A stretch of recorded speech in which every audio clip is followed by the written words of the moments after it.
Now we begin to focus on the angle measures in polygons. Let's begin with what a diagonal means, because we're going to use that to help us tell about angle measures. A diagonal is a segment joining two non-consecutive vertices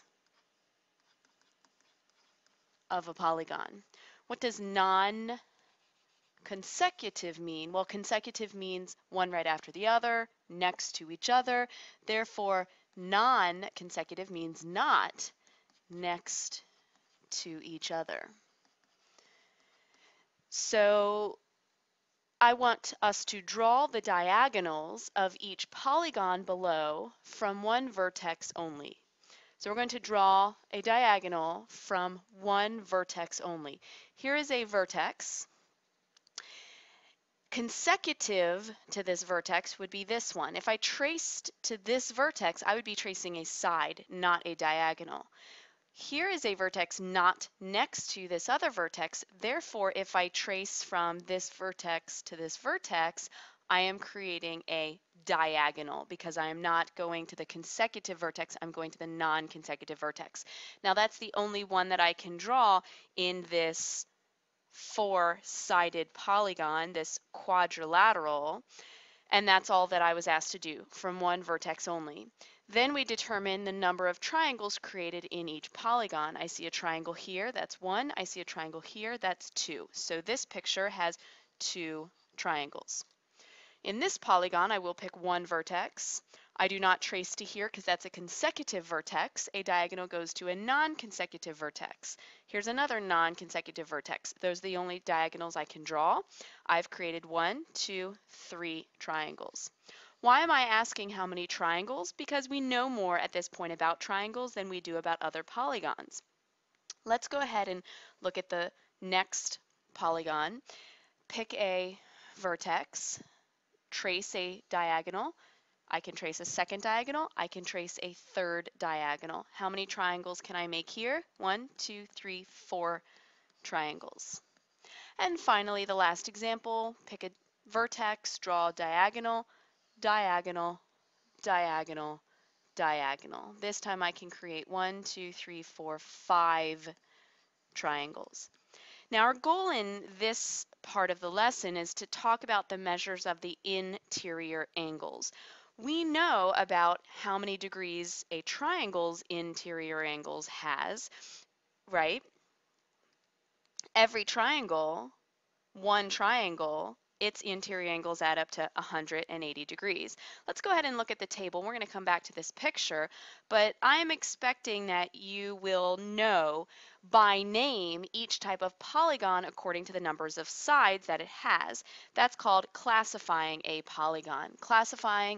To classify a polygon means to put it in a group, to name it, in this case, by the number of sides that it contains. For example, 3 sides, we know that type of polygon is called a triangle.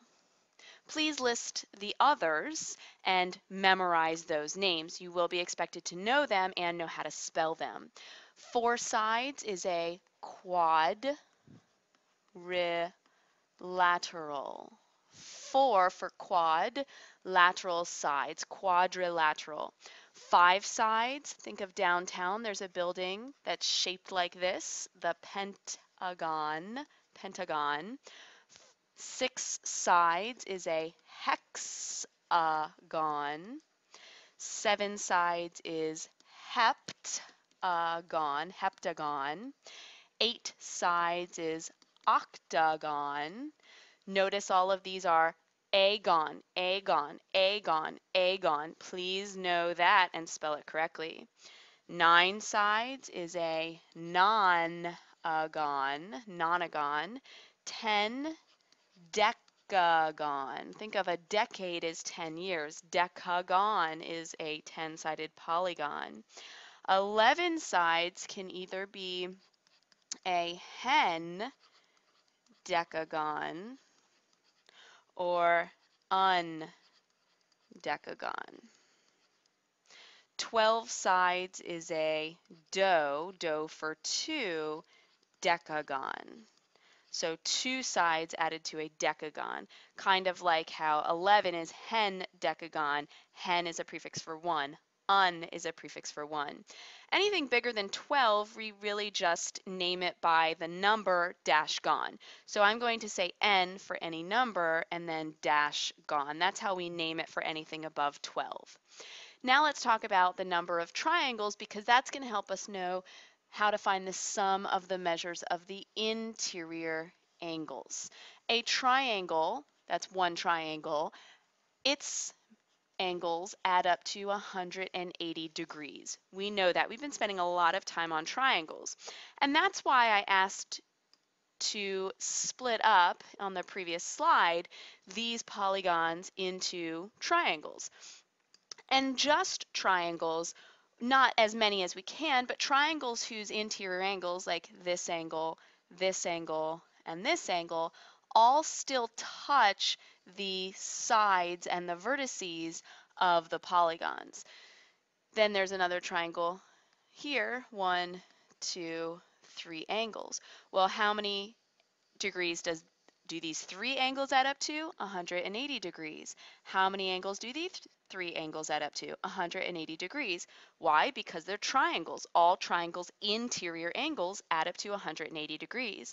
Well, if we have 2 of them, that will be 2 triangles, 180 degrees each. That makes 360 degrees. If we have 3 triangles, well, that's 3 triangles times 180 degrees each, 180 degrees in here, and in here. Therefore, altogether, 540 degrees is the sum of the measures of the interior angles, and so on and so forth. So knowing how many triangles we can split it up to by the diagonals helps us to tell the sum of the measures of the interior angles of the polygon. Quadrilateral. As you saw in the picture above, we created 2 triangles. Well, 2 times 180 made 360 degrees. Pentagon, 5 sides, 3 triangles. 3 times 180 made 540 degrees. Hexagon, 6 sides. Look at the picture above. How many triangles? 4 triangles that we made. 4 times 180, 720 degrees. Can you think of a rule for going from the number of sides to how many triangles that it makes? Let's look at what happens in each one. 3 sides to 1 triangle. 4 sides makes 2 triangles. 5 sides makes 3 triangles. What's the connection between this number of sides and this number of triangles? Do you see it? There you go. Subtract 2 each time. Number of sides, subtract 2. Number of sides, subtract 2. 7 sides, subtract 2. How many triangles do we get? 5 triangles. Therefore, 5 triangles at 180 degrees each makes 900 degrees. 8 sides, subtract 2. 6 triangles at 180 degrees each. That makes 1080 degrees total. And so on and so forth, we can continue with the table. If we get down to n sides, can you think of a rule for that? Why don't you pause the video, fill in the rest of the table, and see if you can think of a rule for n sides. Did you come up with a rule? Number of sides. To get to the number of triangles, we take that number, we subtract 2. Therefore, we take that number, we subtract 2, and then we multiply it by 180 degrees because that's how many triangles we have. So now we get to our rule of the polygon interior angle theorem. First, let's make sure we all understand that the term n-gon is a generic way of classifying n-sided polygons. A polygon with 14 sides is a 14-gon. That's just when we don't have a name for it, we're going to call it that.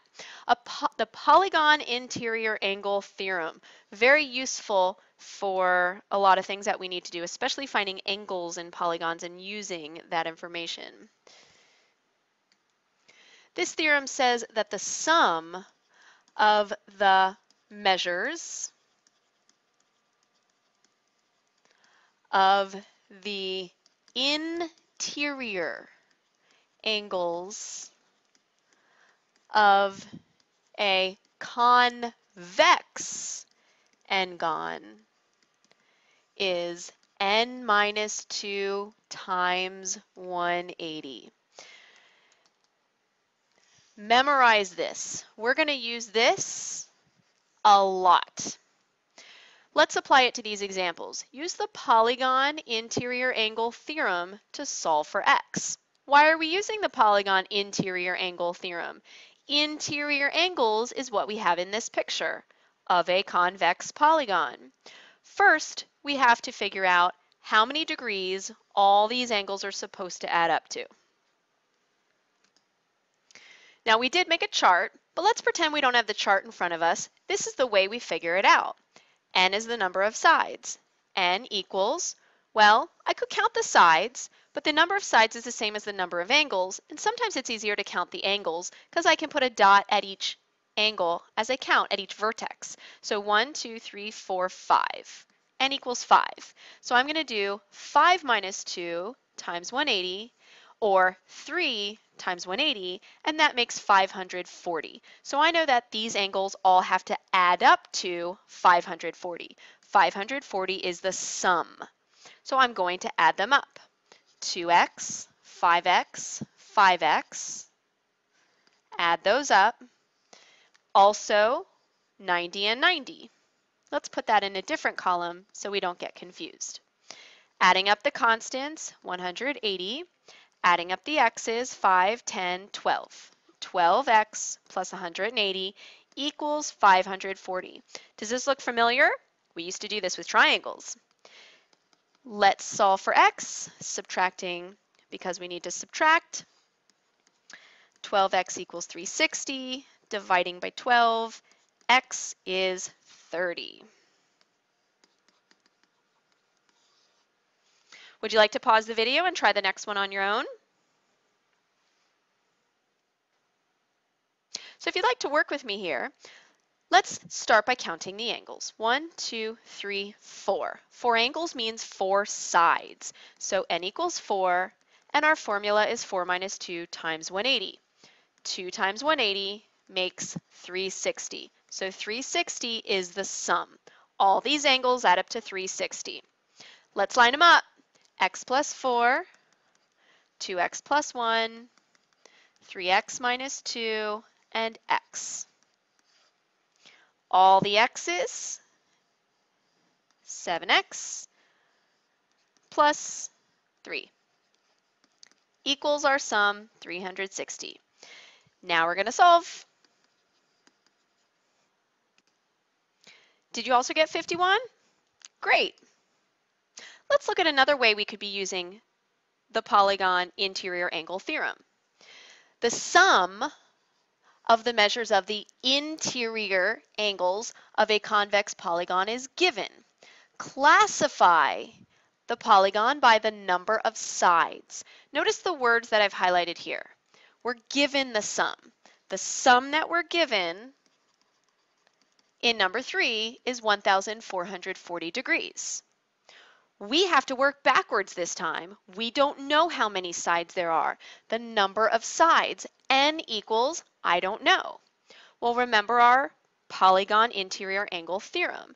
The sum equals n minus 2 times 180. What part of this was given to us? Not the n, we need to find that. We are given the sum.